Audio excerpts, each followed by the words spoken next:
لقد خلقنا الانسان فی کبد، بے شک ہم نے انسان کو بڑی مشقت میں پیدا کیا ہے۔ سورہ انشقاق کے اندر بھی اس طرح کی آیات آئی تھی، میں نے ڈیٹیل گفتگو کی تھی کہ ہر شخص مشقت میں پیدا کیا گیا ہے، پیدائش سے لے کے مرتے دم تک انسان مشقت میں، خصوصاً جب وہ جوانی کی عمر میں قدم رکھتا ہے تو مشقت میں اضافہ ہو جاتا ہے، اور وقت کے ساتھ ساتھ انسان پہ برا وقت ہی آتا ہے، اچھا وقت نہیں آتا۔ انسان کی مصروفیات بڑھ جاتی ہیں، انسان کی تگ و دو بڑھ جاتی ہے، اولاد کی تربیت کا معاملہ، ان کے رزق کا بندوبست کرنا، ظاہر ہے اللہ نے اسباب کے ساتھ چیزوں کو جوڑا ہوا ہے، تو پوری زندگی انسان مشقت کاٹتا رہتا ہے۔ لیکن کامیاب ہیں وہ لوگ جن کی یہ مشقت اللہ کے لیے ہوتی ہے، چاہے وہ اپنے بیوی بچوں کے لیے بھی کر رہے ہیں، لیکن خدا ٹاپ پرائرٹی رہے، اللہ کو ترجیح اول مانے۔ جیسے ہی اللہ کے حوالے سے ترجیح ہٹ گئی تو آپ کی بڑی سی بڑی نیکی بھی زیرو سے ملٹیپلائی ہو جائے گی۔ ایک شخص رزق حلال کما رہا ہے، اس کے لیے نیکی ہے، لیکن اگر اس کی وجہ سے وہ نمازیں چھوڑ رہا ہے، روزے چھوڑ رہا ہے، اللہ کے احکامات کو پامال کر رہا ہے، تو یہ اس کی نیکی پھر کس کام کی ہے؟ وہ تو پھر کئی اور لوگ بھی کر رہے ہیں۔ کیا دنیا میں لاکھوں غیر مسلم ایسے نہیں ہیں جو حلال کما رہے ہیں؟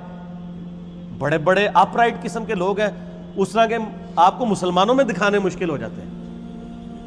لیکن جب تک خدا کے ساتھ کمٹمنٹ نہیں ہوگی آپ کی نیکیوں کا آپ کو فائدہ نہیں ہوگا۔ تو انسان کو مشقت میں اللہ نے پیدا کیا، ماں کو بھی مشقت اٹھانی پڑتی ہے، باپ کو بھی اٹھانی پڑتی ہے،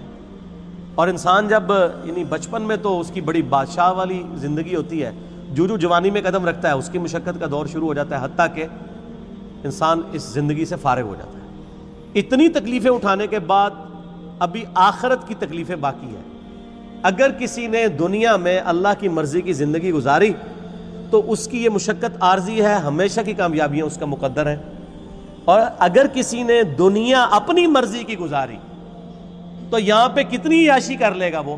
الٹیمیٹلی مر کے ہمیشہ کی زندگی میں اللہ تعالیٰ کے حضور اسے ناکامی کا سامنا کرنا پڑے گا، اور ہمیشہ کی مشقتیں، ذلت اور عذاب اس کا مقدر ہونے والی ہیں، وَلِعَوْذُ بِاللَّهِ تعالی۔ تو انسان کی کوشش ہوتی ہے،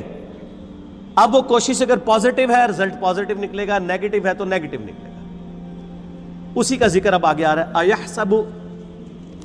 أَن لَّن يَقْدِرَ عَلَيْهِ أَحَدٌ، کیا انسان یہ گمان کرتا ہے کہ اس پر کسی کا بس نہیں چلے گا؟ یعنی وہ اگر دنیا اپنی مرضی کی گزار ہے تو یہ سمجھ رہا ہے آخرت بھی اپنی مرضی کی گزارے گا، نہ، ایسا نہیں ہوگا۔ یقول اہلکت مالا لبدا، بڑے فخر سے کہتا ہے کہ میں نے تو بڑا مال خرچ کیا ہے۔ اسپیسیفکلی تو اشارہ ہے مشرکین عرب کے ان امیر لوگوں کی طرف جن کا ذکر قرآن پاک میں کئی جگہ ہے کہ وہ بڑا فخر کرتے تھے کہ ہم حرم مکہ کی جو خدمت ہے وہ ہمارے ذمہ ہے، ہم یہاں پہ حاجیوں کے اوپر جو ہے وہ خرچہ بھی کرتے ہیں، اللہ کی راہ میں لوٹاتے ہیں۔ اللہ فرماتا ہے ان اعمال کا فائدہ نہیں ہے جب تک تم اللہ کی توحید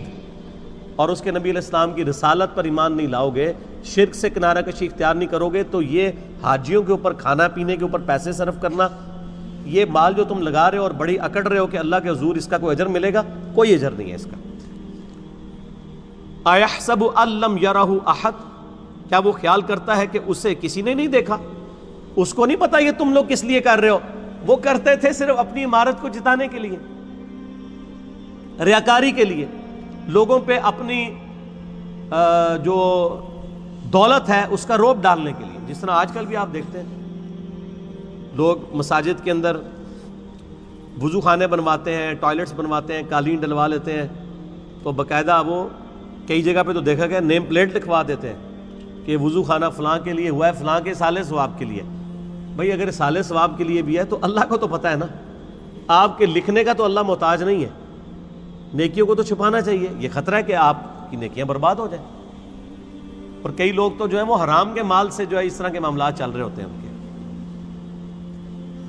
اور وہ یہ سمجھتے ہیں کہ ہم اللہ کی راہ میں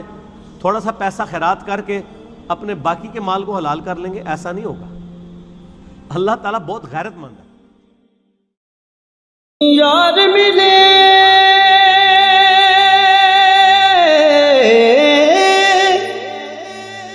دلدار ملے تد یاری لاون چسے